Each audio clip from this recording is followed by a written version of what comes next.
साहिल जो एक घने जंगल में गुम हो चुका है। दूर दूर तक जंगल में साहिल को कोई भी नजर नहीं आता। वहां से बाहर निकलने का रास्ता ढूंढने के लिए साहिल बहुत देर तक जंगल में चलता रहता है और जब साहिल सांस लेने के लिए अपना हाथ पेड़ पर रखता है तो उसका हाथ खून से भर जाता है। तभी उसे पेड़ की दूसरी तरफ एक लड़की खड़ी हुई दिखाई देती है। ये कहानी है साहिल की, जिसे रात को बहुत डरावने सपने आते हैं। इसीलिए साहिल आज एक डॉक्टर से मिलने के लिए जाता है। रिलैक्स साहिल, मैंने तुम्हारे लिए कुछ दवाइयाँ लिख दी हैं, पर अब से तुम्हारे सपने में जो भी होगा वो तुम्हें मुझे बताना होगा। रात को साहिल सोने से बहुत डर रहा था, इसी वजह से वो लैपटॉप पर अपना काम करने लगता है। पर फिर भी रात को उसकी नींद लग जाती है और इस बार भी हर बार की तरह साहिल खुद को उसी जंगल में पाता है। ये क्या, मैं फिर से उसी जंगल में कैसे आ गया? डरते डरते साहिल उस जंगल में चलना शुरू करता है और उसे दूर ही एक झोंपड़ी दिखाई देती है। पास पहुंचकर उसे झोंपड़ी के बाहर एक लड़की दिखाई देती है जो उससे पूछती है, कौन है आप और यहाँ पे क्या कर रहे हैं? और अचानक से वो लड़की वहाँ से गायब हो जाती है। साहिल झोंपड़ी के अंदर जाकर देखता है जहाँ उसे उसी लड़की की एक तस्वीर मिलती है। ये तो वही लड़की है। चले जाओ यहाँ से, तुमने मुझे और मेरी बेटी को मारा है, चले जाओ। मैंने तो कुछ भी नहीं किया और आप मर चुके हैं, ये क्या? वो बूढ़ी औरत वहाँ से गायब हो जाती है। साहिल उस डरावनी झोंपड़ी से बाहर निकल आता है।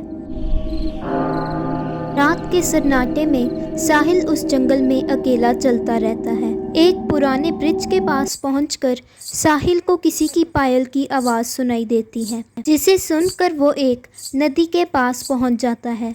नदी के किनारे पर उसे एक लड़की बैठी हुई मिलती है। राजकुमार, आप आ गए। याद है हम यहीं पर बैठकर कैसे बातें किया करते थे, पर अब। साहिल अपनी जान बचाने के लिए वहां से दूर भागने लगता है, पर तभी उसके सामने राजकुमार, मैं आपको अपने साथ लेने आई हूँ। ये मेरे साथ क्या हो रहा है? कौन है वो लड़की? क्यों आती है मेरे साथ? डॉक्टर, मुझे रोज वही लड़की मेरे सपने में दिखाई देती है। आप कुछ तो कीजिए, मुझे बहुत डर लग रहा है। साहिल, मैंने तुम्हारे लिए एक थेरेपी डिजाइन की। कल तुम्हारा पहला सेशन लूंगा। रात को साहिल की नींद किसी आवाज़ को सुनकर खुलती है जो उसके बाथरूम से आ रही थी। जैसे ही साहिल पानी को बंद करने लगा था, उसे फिर से वही पायल की आवाज़ सुनाई देती है, जिसे सुनकर वो लिविंग रूम की तरफ चलता है। ये क्या? मैं तो लिविंग रूम में गया था, मैं इस झोंपड़ी के बाहर कैसे पहुंच गया? आप मुझे भूल गए राजकुमार, मैं नदी के किनारे आपका इंतजार कर रही थी, और जब मैं घर वापस लौटी तो मेरी झोंपड़ी में आग लगी हुई थी। मेरी माँ को बचाने के लिए जब मैं झोंपड़ी में गई तो हम दोनों वहाँ जलकर राख हो गए। ये सब आपकी वजह से हुआ है, राजा जी ने हमारी झोंपड़ी में आग लगवाई थी। मुझे सब कुछ याद आ गया। पिछले जन्म में मैं तुमसे बहुत प्यार करता था, पर मेरे पिता ने तुम्हें मरवा दिया। मुझे माफ कर दो, माफ कर दो।